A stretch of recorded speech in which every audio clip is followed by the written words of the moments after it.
All right, hello and welcome to this video. As you can see from the title, what we're going to be covering today is the physics of achievement. And as you can see from the overview, what we're going to be talking about more specifically is first the overview itself, first principles thinking, the physics of possibility, the illusion of obstacles, knowledge as the key variable, building a learning operating system, mastery through mentors and models, the review, and your action items for the day or the next few days. So with that being said, the first thing I want to do here is actually point your attention to the quote at the top of this training, which is, if something isn't forbidden by the laws of physics, then the only thing stopping it is knowledge. And so in order to actually understand that, we have to talk about first principles thinking first. So let's talk about first principles thinking. So you can't solve big problems with borrowed assumptions. You have to tear the whole thing down and rebuild it from the foundation. You've been trying to fix your problems with duct tape and borrowed tools, motivational videos, random advice, another framework that promises 10 times the results if you just follow the steps. But deep down, you know that none of it really sticks because it's built on top of ideas that you never chose for yourself. You've been trying to build skyscrapers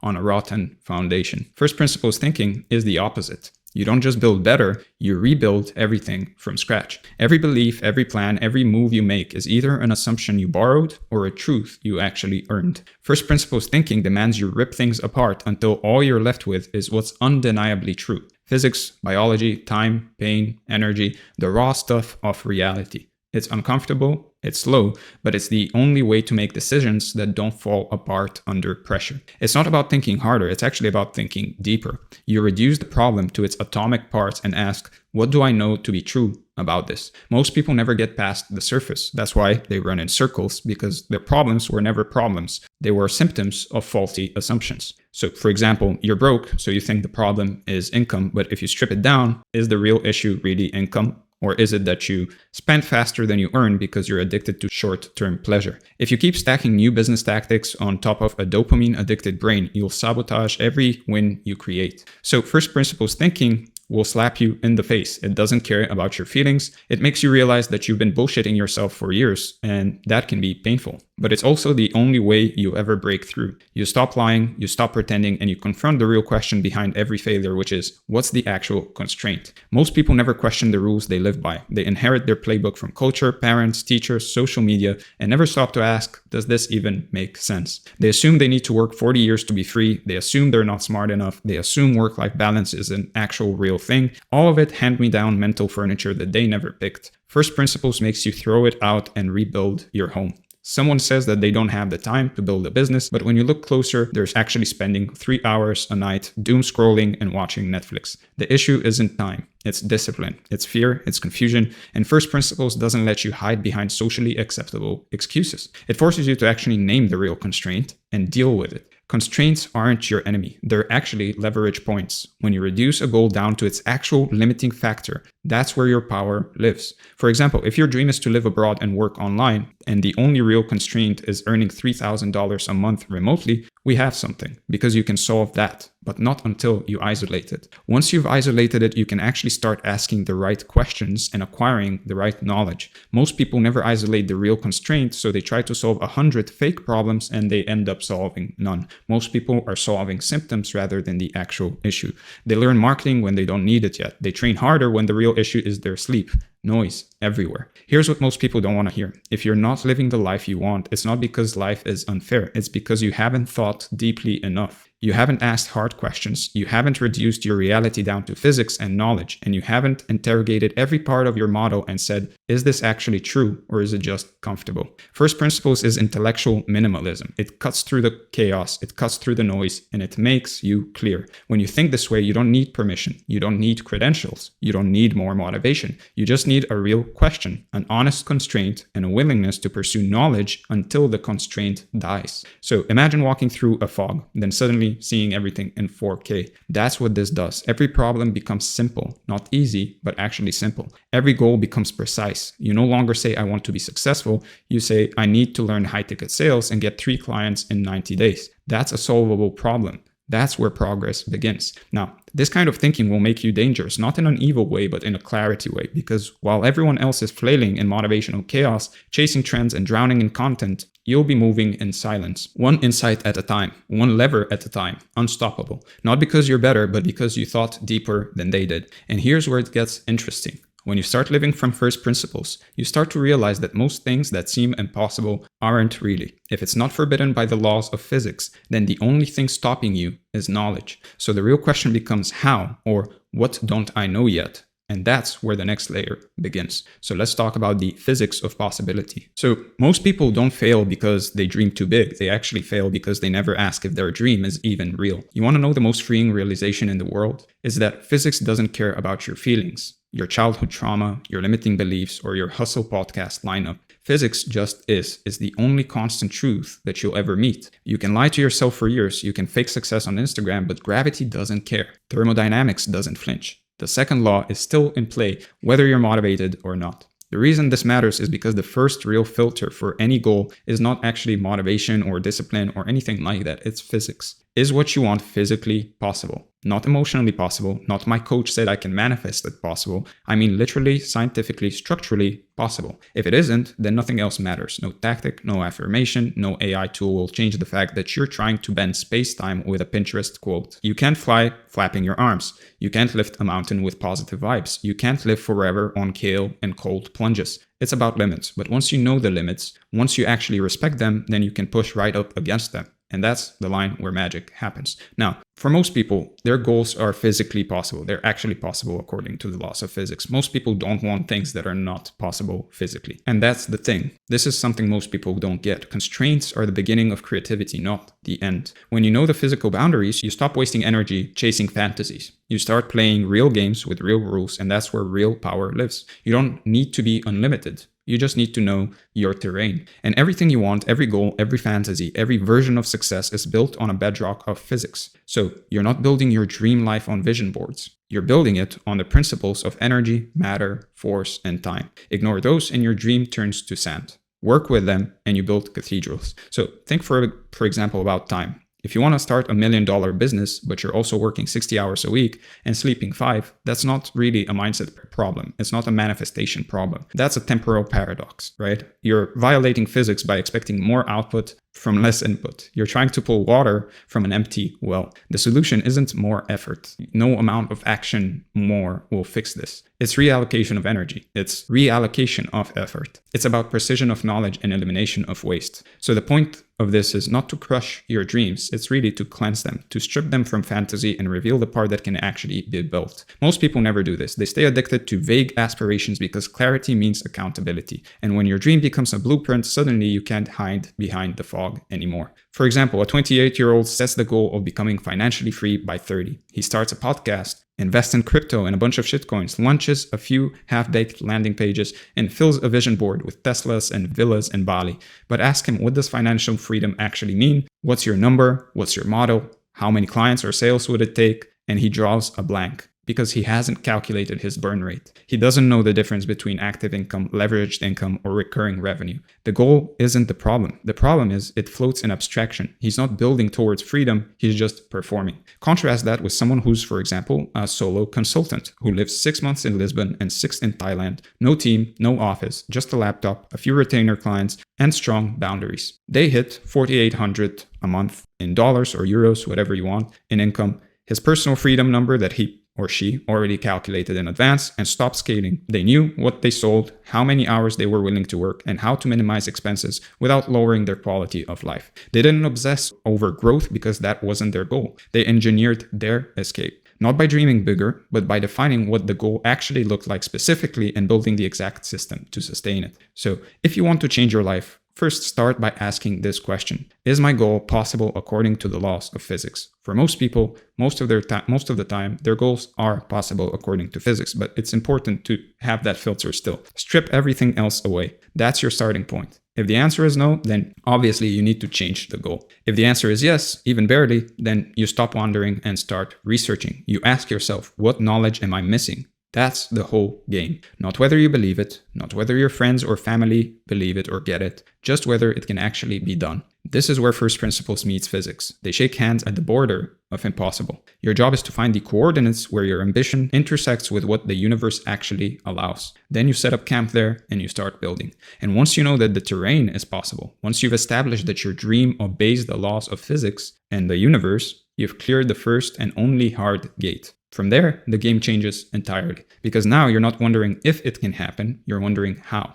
And that's a very different kind of problem. So let's talk about knowledge as the key variable. So foundationally, if it's possible according to physics and you're not doing it, then the only thing that's missing is what you know. This is the part most people try to skip, and the part that's a bit inconvenient because people don't like hearing that, and the part that doesn't make for good motivational speeches. But it is the one thing that explains everything. Why some people win and others don't. Not talent, not passion, not belief, not even action. Knowledge. Knowledge is the root variable behind every transformation, every level up, every quantum leap you've ever seen. Strip away everything else and you'll find that the skeleton underneath is always the same. One person knew something that the other didn't. That's it. You can work for 10 years and still get nowhere, but one piece of knowledge at the right time, applied the right way, can warp time and collapse a decade of struggle into a month of momentum. So you don't need more force. You actually need a better fulcrum. And knowledge is that fulcrum. I'm not talking about content addiction here. I mean real, applied, high leverage knowledge that solves the exact constraint in your life right now. So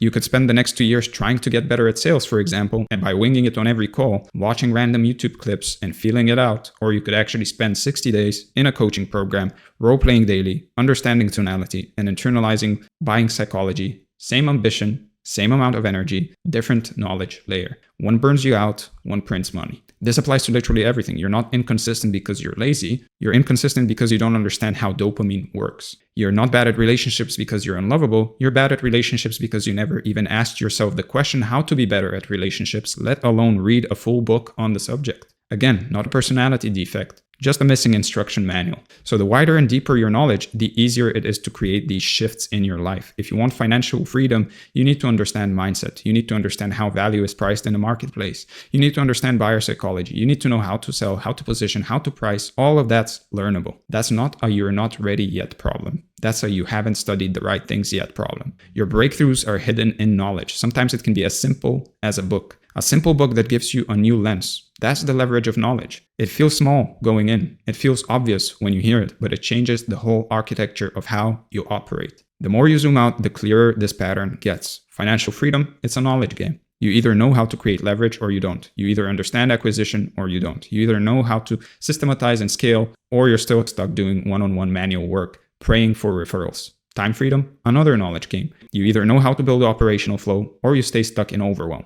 Location freedom, knowledge again. Remote models, geolocation arbitrage, asynchronous workflows. All skills, all learnable, all available to you. People say knowledge is power like it's a hallmark quote, but they never let it land. Power doesn't mean you feel smart. It means you change outcomes. You change reality. You close the client. You design the lifestyle. You protect your peace. Power is the ability to bend your environment to match your internal vision. That is not a personality trait. That is a function of how much you know, how much you learn, and how well you apply it. So let me flip it for you. Every problem in your life right now, literally every single problem, is either unsolved because you're missing a piece of knowledge or because you're refusing to apply the knowledge you already have. That's it. That's the binary. Every struggle, every frustration, every area where you feel blocked falls under one of those two categories. And you can stop the video and think about this right now. And here's the most important part of this. Knowledge compounds. Every piece you collect builds on the last. It stacks, it connects, it starts to create a personal operating system that makes you faster, smarter, and more dangerous over time. That's why the smartest people seem to move quicker. It's not because they're more gifted, it's because they've built a layered cognitive infrastructure that lets them move through the world with clarity and force. They know what to ignore, they know what matters, and they know how to act on it. And yeah, you might be thinking, well, I'm not that kind of a person. I'm not a reader. I don't learn like that. That's all lies. That's just an identity you've wrapped around your ignorance so that you don't have to face the discomfort of starting from zero. And yet everyone starts from zero. No one is born knowing what you're trying to learn. But some people have the guts to actually go get it, go learn it, to look stupid, to ask questions, to fumble around in the dark until the knowledge clicks. That's courage. and it's available to you too. So the real question now isn't, am I capable or will this work for me? The real question is, what knowledge am I actually missing right now that would collapse the distance between me and the result I want? And where can I go get it? Because that's the work. That's actually the work. Just hunting down the missing piece of knowledge and baking it into your brain until you can't forget it, even if you try. That's it. And when you take this seriously, something flips inside you. You stop acting like a victim of life and actually start acting like a seeker. You walk into every room wondering, what does this person know that I don't? You listen differently. You read differently. You stop trying to be right and start trying to get sharper. You become the kind of person who collects knowledge like weapons and like oxygen, because you finally get it. Everything you want exists on the other side of what you haven't learned yet. That's the key. That's it. So with that being said, hopefully you understood the importance of actually acquiring knowledge. So let's talk about how to build a learning operating system. So you don't just need more knowledge, you actually need a better relationship with knowledge. People treat learning like it's some kind of an event, a course here, a podcast there. They collect insights like seashells on a beach. Pretty to look at, but scattered, unusable, and dead. What you actually need is a system, a living, breathing, learning operating system that pulls in exactly what you need when you need it and turns it into real world leverage. Without that, all you have is a bookshelf of good intentions. So you've been brainwashed to think learning ends after school. That's it. That it's something you do for a grade or a certificate. That it's linear, structured, slow, boring.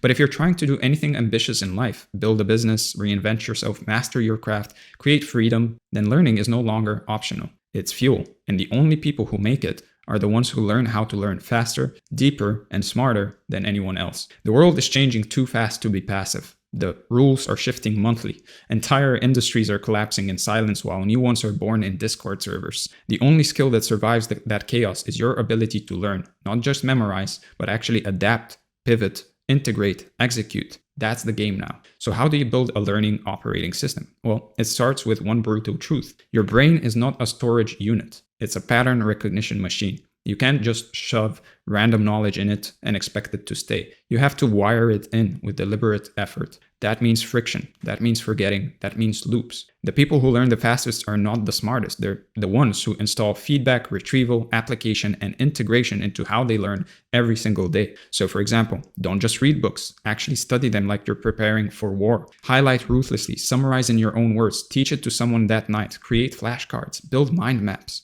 Put the ideas into your sales calls, your content, your code, your workouts, until it leaves the page and enters your muscle memory. That's how knowledge sticks. Not by osmosis, but by ownership. Most people read a few books a year and retain zero because they treat the book like entertainment, like it's a movie you watch and forget. Meanwhile, someone else reads one book 10 times, extracts the frameworks, builds a business off it, and retires in 5 years. You tell me who really read the book. A real learning operating system has inputs, processes, and outputs. Inputs are what you expose yourself to.